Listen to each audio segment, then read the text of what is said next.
కడప నగరంలో పలు medical స్టోర్స్లో vigilance అధికారులు సోదాలు నిర్వహించారు. కడప, పొద్దుటూరు, రాయచోటి, మదనపల్లి తదితర ప్రాంతాల్లోని మెడికల్ దుకాణాల్లో తనిఖీలు చేపట్టారు. జనతా మెడికల్ స్టోర్స్లో మత్తు కలిగిన మెడిసిన్ అమ్మకాలు చేసినట్లు అధికారులు గుర్తించారు. యువత మత్తుకు బానిసై వికృత చేష్టలకు పాల్పడుతున్నారని స్థానికులు ఎమ్మెల్యే మాధవిరెడ్డి ఫిర్యాదు చేయగా ఇదే అంశంపై అసెంబ్లీలో లేవనెత్తారు. దీనిపై స్పందించిన ప్రభుత్వం చర్యలకు ఆదేశించింది.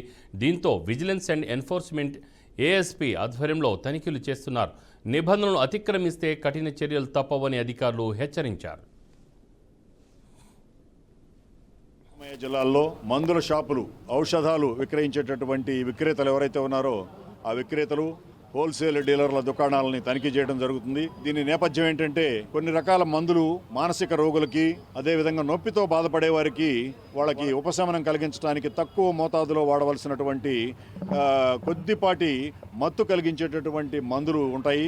అవి డాక్టర్ గారి పర్యవేక్షణలో, డాక్టర్ గారి ప్రిస్క్రిప్షన్ మేరకు మాత్రమే వాడాలి. అటువంటి మందుల్ని మరి ఈరోజు యువత విచక్షణారహితంగా వాడి, మత్తు కోసం వాడి, రోగాని కోసం కాదు, మత్తు కలుగజేసుకోవడం కోసం వాడి, ఈ మత్తు యొక్క ప్రభావంలో వారేం చేస్తున్నారో వారికి తెలియని పరిస్థితుల్లో సొంత కుటుంబ సభ్యుల మీద దాడికి తెగబట్టము, ఇటువంటి సంఘటనలు కూడా మనం చాలా చూస్తూ ఉన్నాము. మరి ఈ నేపథ్యంలో గౌరవ ముఖ్యమంత్రి గారు, ఉప ముఖ్యమంత్రి గారు, హోంమంత్రి గారు వీరందరూ కూడా చర్చించి దీని మీద గౌరవ డీజీపీ శ్రీ హరీష్ కుమార్ గుప్తా గారికి, అదేవిధంగా ఈగిల్ ఐజీ గారు రవికృష్ణ గారికి, వీళ్ళందరికీ కూడా మరి ఇచ్చినటువంటి ఇన్స్ట్రక్షన్స్ మేరకు ఈరోజు సంయుక్తంగా విజిలెన్స్ ఎన్ఫోర్స్మెంటు, ఈగిల్ విభాగము, స్థానిక పోలీసులు, అదేవిధంగా డ్రగ్ కంట్రోల్ డిపార్ట్మెంట్ వారు అందరూ కూడా కొన్ని బృందాలుగా ఏర్పడి ఈ 2 జిల్లాల్లో అవుట్లెట్స్లో తనిఖీ చేయడం జరుగుతుంది.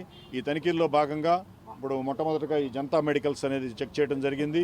ఈ జనతా మెడికల్స్లో రికార్డు మెయింటైన్ చేయకుండా కొన్ని డ్రగ్స్